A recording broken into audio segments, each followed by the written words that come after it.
시험을 잘 참는 법이란 제목으로 하나님 말씀 함께 나누겠습니다. 예수님의 동생 야고보 장로는 성도가 사는 동안에 여러 가지 시험을 당한다라고 말합니다. 즉 시험을 겪지 않는 성도는 없다는 거죠. 물론 어떤 사람은 시험을 당하기보다는 타인에게 시험거리를 주는 사람들도 있지요. 그래서 우리가 나는 시험을 그렇게 받지 않는데, 나는 그렇게 마음이 많이 상하고 그런 일이 없는데 라고 생각하시면 내가 다른 사람에게 시험거리를 줄 수도 있구나 이런 생각을 하시면 비슷할 것 같습니다. 그러나 살다 보면 여러 가지 시험을 겪게 되고 마음의 고통을 받습니다. 그런데 야고보 장로는 시험을 참는 자에게 복이 있다고 합니다. 시험을 잘 참고 시련을 잘 견디어낸 자에게는 하나님께서 생명의 면류관을 주실 것이기 때문에 야고보 장로는 시험을 잘 참으라고 합니다. 그런데 여러분, 그렇게 참기만 하면 우울증에 걸리기 딱 좋습니다. 언제까지 참아야 됩니까? 힘들 때가 너무 많은 거죠. 그래서 이 시험을 참는다는 것은 어떠한 것인지, 특히 오늘 말씀을 통해서는 어떻게 해야 시험을 잘 참고 견딜 수 있는지 먼저 알아보고요. 그 다음에 시험을 참는 것이 어떻게 복이 되는지에 대해서 함께 생각해 보겠습니다. 첫째로 시험을 잘 참으려면 하나님께서 선하시다는 것을 믿어야 합니다. 하나님은 선하시다. 하나님의 선하심과 인자하심은 영원하다. 이것을 시련의 때에, 시험의 때에 우리 마음에 붙들어야 합니다. 하나님은 선하신 하나님이시다. 성도가 시험을 당하고 인생 살아가는 동안에 시련을 겪게 되면 마귀는 이런 말로 속삭이면서 우리의 믿음을 흔듭니다. 제가 모두에서 성도에게 시련은 믿음을 흔들어 놓는 것이다. 이렇게 말씀을 드린 적이 있습니다. 아무리 어려움을 겪어도 우리의 믿음이 흔들리지 않는다면 그건 큰 시련이 되지가 않습니다. 근데 우리에게 시련이 된다는 것은 그 일 때문에 하나님에 대한 믿음이 흔들리는 건데요. 그때 마귀는 이렇게 속삭입니다. 하나님은 너를 싫어하시는 게 분명해. 하나님이 너한테만 왜 그러시니? 아무래도 적어도 저분보다는 너를 싫어하시는 게 분명해. 이런 마음을 마귀는 주기를 좋아합니다. 이런 마음이 우리 마음속에 들게 되면 그러다 보면 하나님을 향한 사랑이 식어집니다. 하나님의 사랑이 잘 느껴지지가 않습니다. 그러면서 우리 마음에 이런 마음이 듭니다. 어떻게 나한테 이런 일이 생길까? 하나님이 나에게 등을 돌리신 것 같다. 이런 느낌이 듭니다. 아멘 하신 건 아니죠. 어디서 막 이렇게 소근소근 하는 소리가 들리는데 이 하나님마저 등을 돌리신 것 같다. 예배를 드려도 기도를 해도 찬송을 해도 마음에 차갑습니다. 그때 이 시험에 들 때 시험을 참는다는 것은 무엇일까요? 그냥 가만히 있는 것이 아니라 이런 상황에서 시험을 참는다는 것은 하나님의 사랑을 신뢰하는 겁니다. 하나님은 나를 사랑하셔. 하나님은 선하신 하나님이야. 하나님의 인자하심은 영원하셔. 그 하나님의 사랑을 붙드는 것이 시험을 참는 것입니다. 12절 말씀을 한번 같이 보겠습니다. 12절 말씀 제가 읽어드립니다.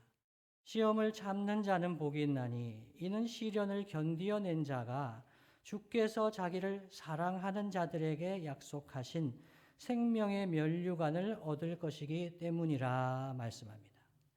시험을 참는 것, 시련을 견디어낸 것, 이것을 우리 하나님께서 보실 때는 이 성도가 나를 사랑하는구나 라고 받으신다는 거예요. 그래서 주께서는 자기를 사랑하는 자들에게 약속하신 생명의 면류관을 시험을 참는 자에게 주시는 것입니다. 예를 들어서 이렇습니다. 어떤 성도가 경제적인 큰 시련을 겪었습니다. 질병이 생겼습니다. 고난을 겪게 되었습니다.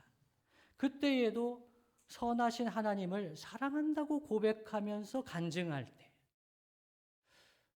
보통 사람의 생각으로는 이해되지 않는 생각입니다.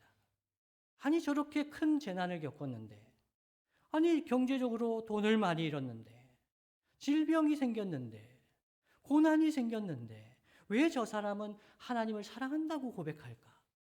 이해되지 않는 순간이지만 그때는 하나님께서 그 성도의 고백을 통해서 사랑을 받으신다는 겁니다.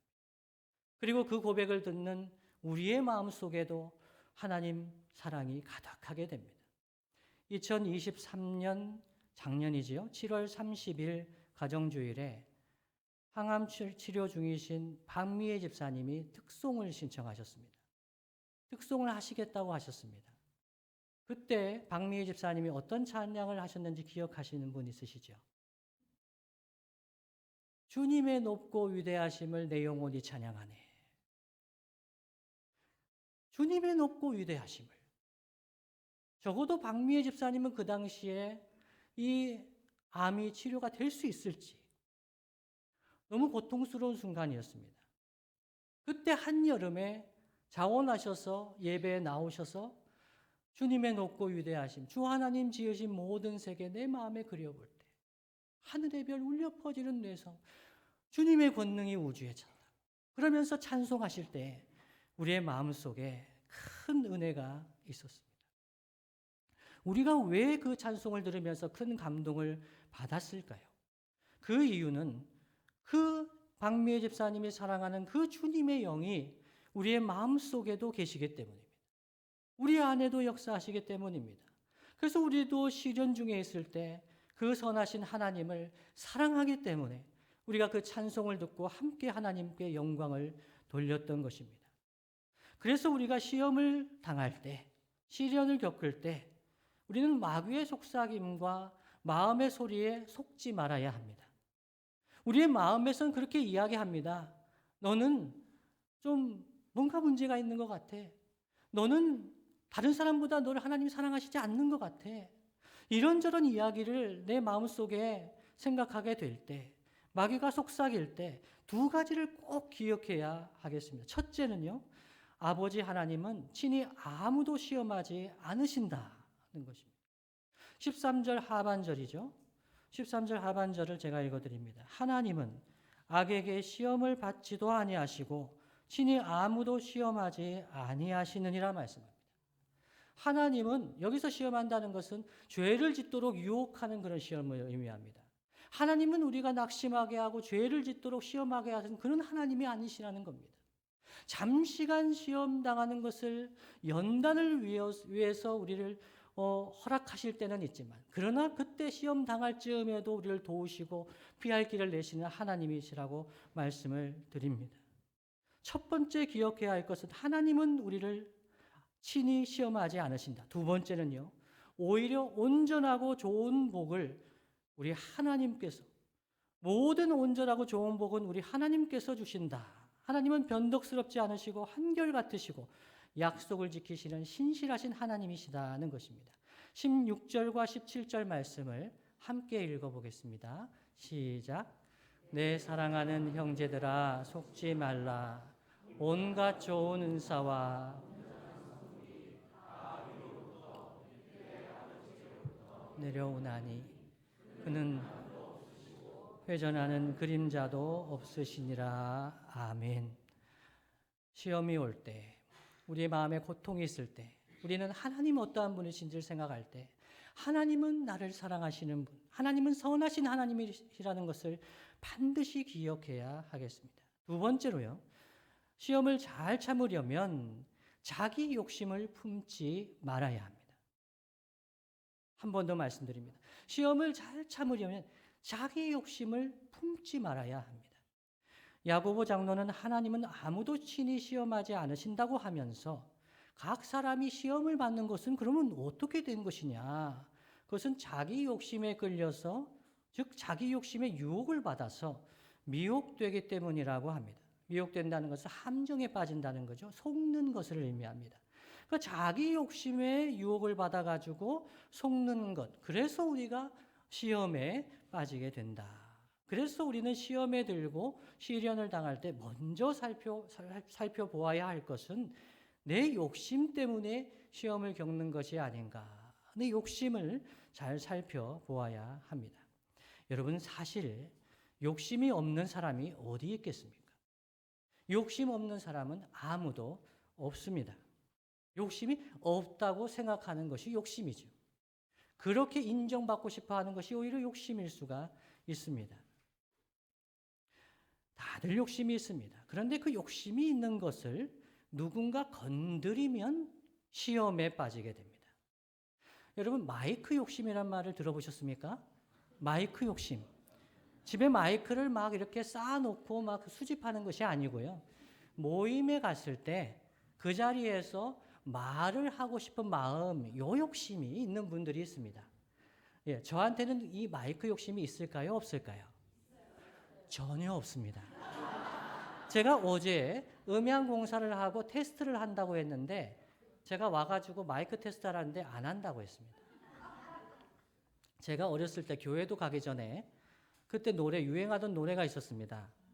텔레비전에 내가 나왔으면 뭡니까? 저는 꺼버리겠네라고 노래했어요. 초등학교 3학년, 4학년 때 텔레비전에 내가 나온다면 난 싫어. 그렇게 생각했습니다. 내향적인 분들은 이해하시죠?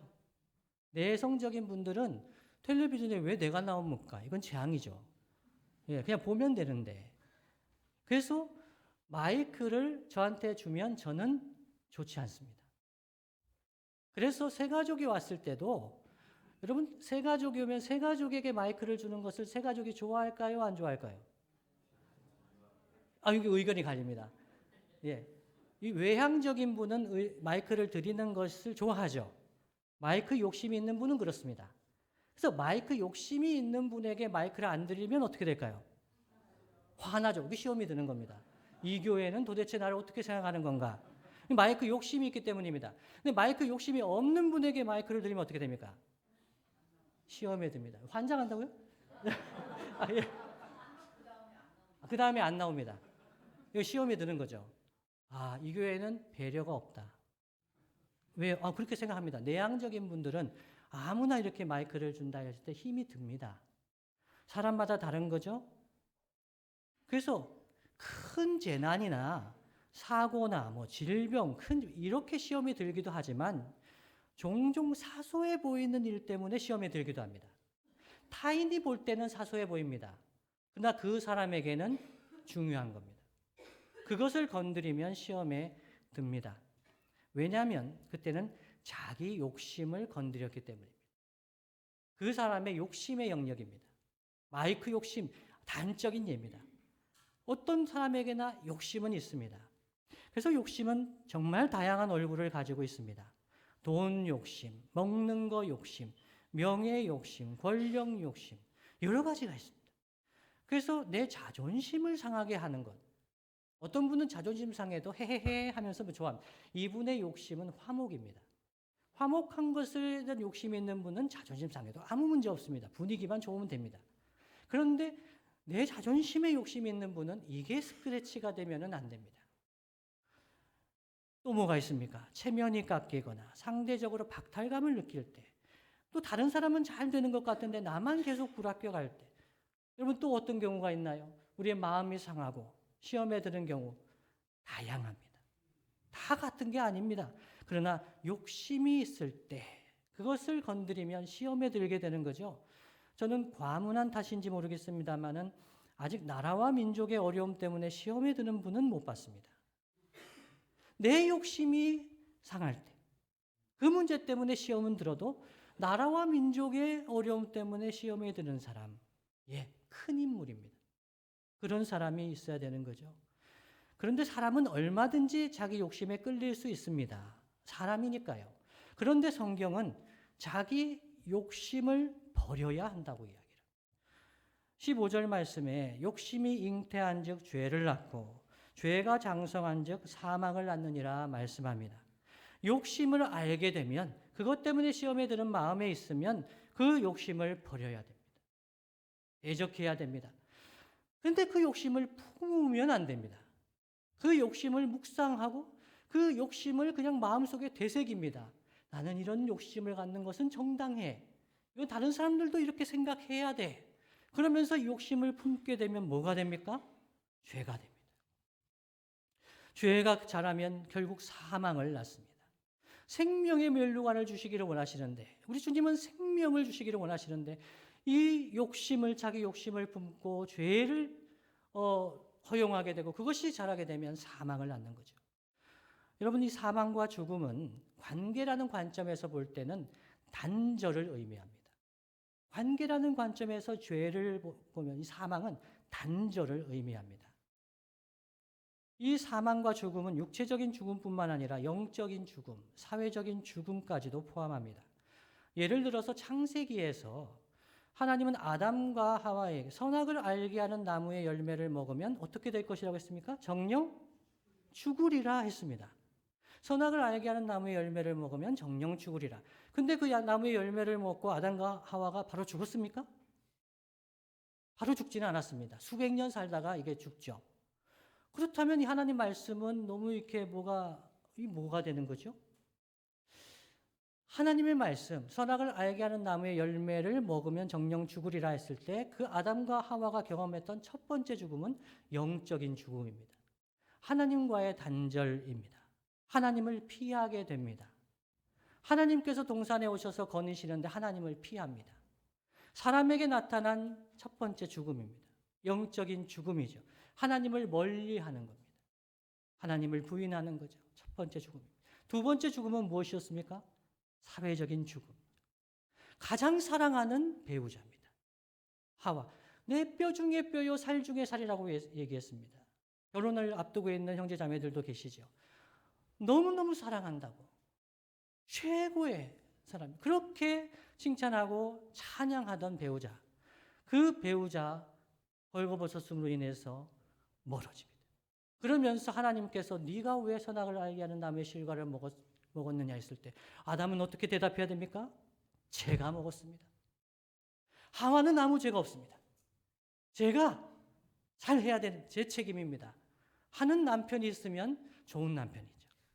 그런데 아담은 하나님께서 주셔서 나와 함께하게 하신 이 여자가 불구하면 얼마 전에는 내 뼈 중에 뼈요 살 중에 나라고 그렇게 얘기했었는데 이 여자가 줘서 내가 먹었다.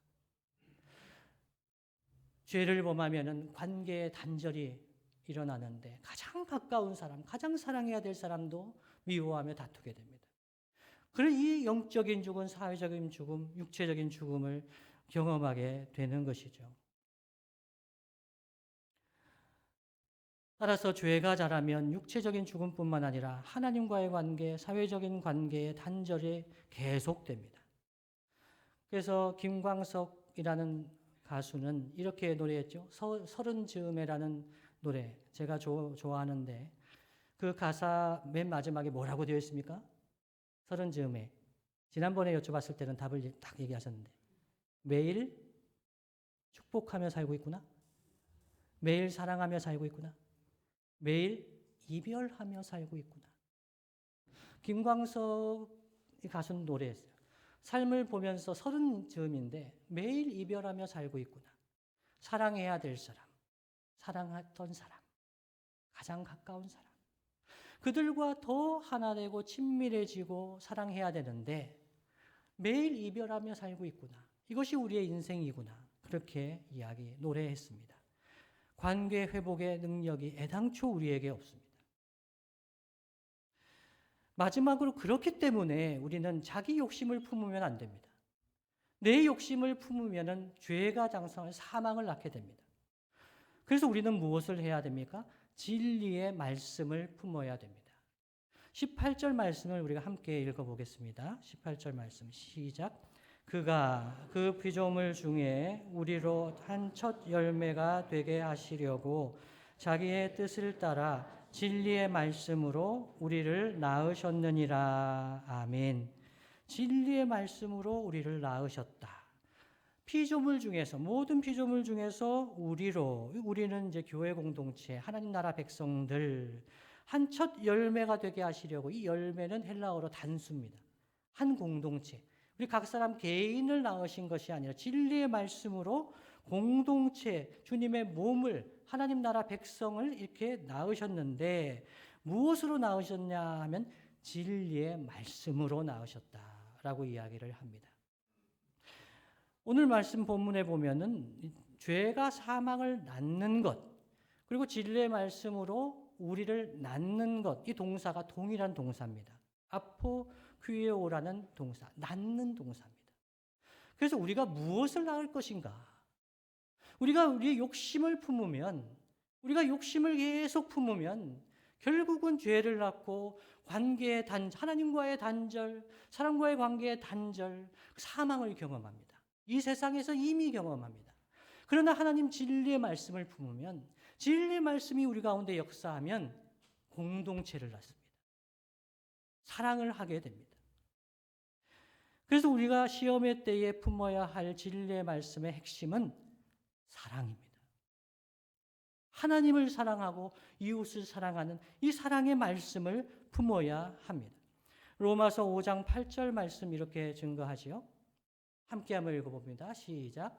우리가 아직 죄인 되었을 때에 그리스도께서 우리를 위하여 죽으심으로 하나님께서 우리에 대한 자기의 사랑을 확증하셨느니라. 아멘. 하나님 우리를 사랑하신 사랑은 우리가 의인이 되어서 받은 사랑이 아닙니다. 우리가 죄를 범하지 않기 때문에, 선을 행하기 때문에 우리를 사랑해 주신 것이 아닙니다. 우리가 아직 죄인 되었을 때에 우리를 위해서 십자가에서 죽으심으로, 예수 그리스도께서 죽으심으로 하나님께서 우리를 얼마나 사랑하시는지 그 사랑을 확증해 주셨다, 확실히 증거해 주셨다고 말씀하고 있습니다. 우리가 죄인이었는데, 우리가 하나님 백성 되어 살아가면서 우리 욕심 때문에 죄를 범할 때, 그러면 하나님께서 그 사랑을 철회하실까요? 그 구원을 철회하실까요? 그렇지 않습니다. 하나님은 어차피 우리를 죄인이었을 때 사랑하셨기 때문에 우리 욕심 때문에 시험을 당하더라도 하나님은 우리를 긍휼히 여기시고 우리를 사랑하시고 우리가 그 시험에서 벗어날 수 있도록 우리를 도우시는 하나님이신 것입니다. 골로새서 1장 13절 14절 말씀 이렇게 증거합니다. 제가 읽어드립니다. 그가 우리를 흑암의 권세에서 건져내사 그의 사랑의 아들의 나라로 옮기셨으니 그 아들 안에서 우리가 속량 곧 죄사함을 얻었도다. 아멘. 우리가 이미 흑암의 권세, 사탄의 나라의 백성이 아니라 하나님의 그 사랑의 아들의 나라로 옮긴 바 되었습니다. 하나님 백성이 된 사람들, 이미 그리스도 예수 안에서, 그 아들 안에서 속량 곧 죄사함을 받은 사람들에게는 결코 정죄함이 없습니다. 하나님 이 사랑 안에 거해야 합니다. 진리의 말씀 안에 거해야 합니다. 그래서 우리가 시험에 들고 시련을 겪을 때에도 하나님 말씀을 기억해야 됩니다. 어떤 말씀입니까? 하나님은 나를 사랑하신다는 말씀입니다.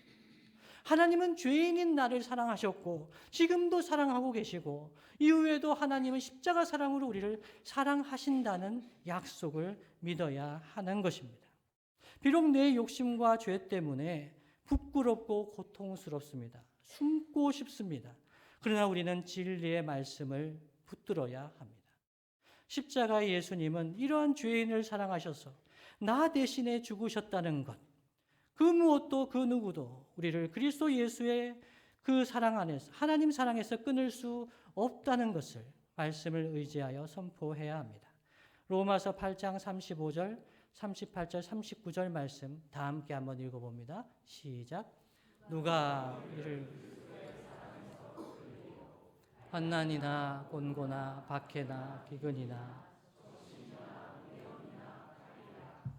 내가 확신하노니 사망이나 생명이나 천사들이나 권세자들이나 현재일이나 장래일이나 능력이나 높음이나 깊음이나 다른 어떤 피조물이라도 우리를 우리 주 그리스도 예수 안에 있는 하나님의 사랑에서 끊을 수 없으리라. 아멘.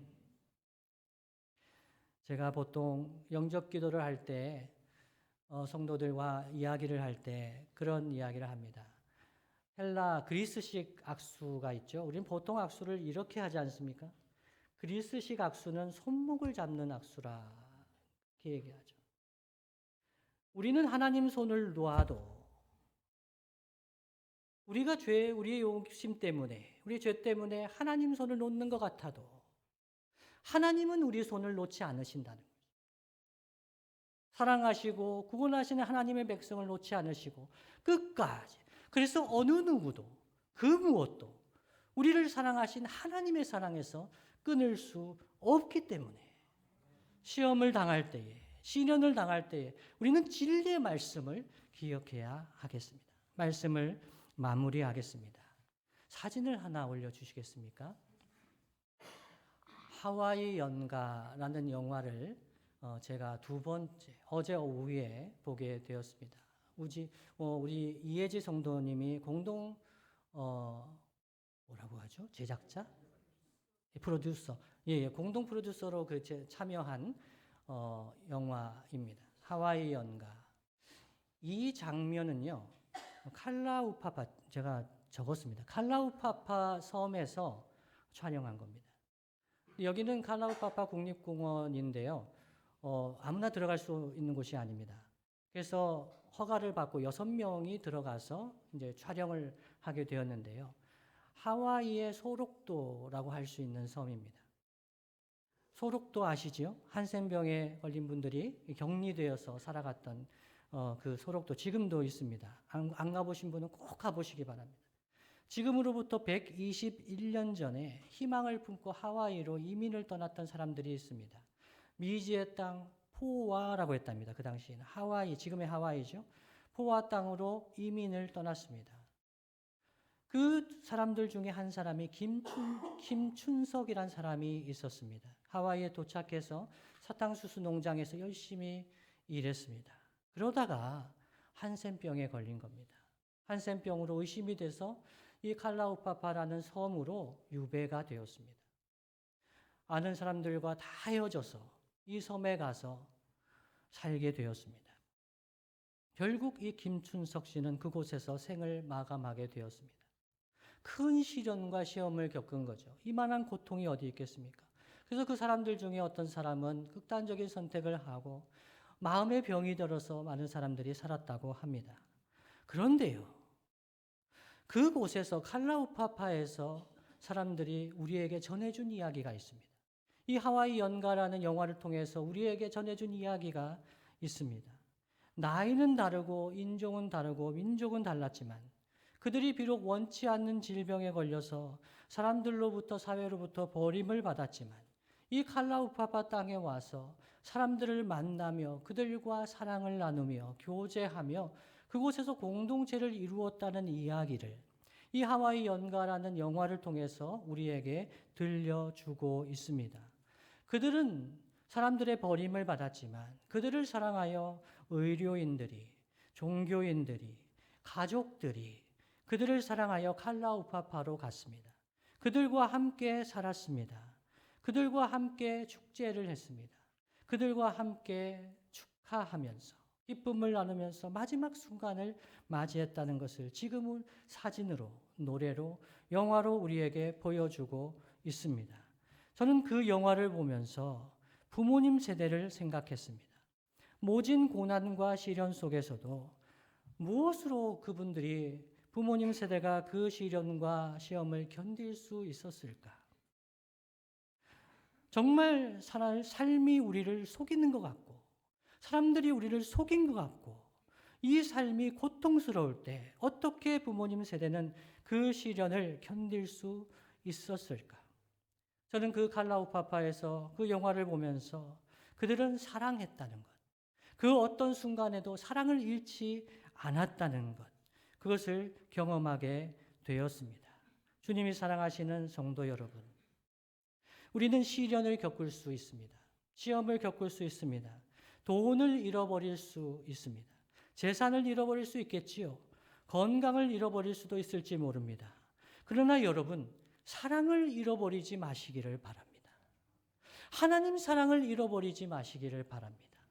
하나님은 변치 않고 우리를 사랑하고 계신다는 것, 그리고 우리 주변에 있는 형제 자매들에게, 이웃들에게도 하나님은 사랑이시라는 것, 그것을 증거하면서 살아갈 때, 시험을 참으며 오래 견디며 사람들을 사랑하며 형제 자매들과 공동체를 이루며 살아갈 때, 그 이야기가, 우리의 이야기가 우리의 자녀들에게, 오고 오는 세대에게도 마치 칼라우파파처럼, 한국의 소록도처럼 고통과 버림받은 땅이지만 그 땅에서 사랑을 나누며 살아갔던 그 사람들의 강한 이야기가 지금도 우리에게 울려 퍼지는 것처럼, 이 시대를 살아가는 성도들의 삶을 통해서 하나님의 사랑이 증거될 줄로 믿습니다. 어떤 시련과 시험에도 사랑을 잃지 않는 저와 여러분 되시기를 예수님의 이름으로 축복합니다. 다 함께 기도하겠습니다.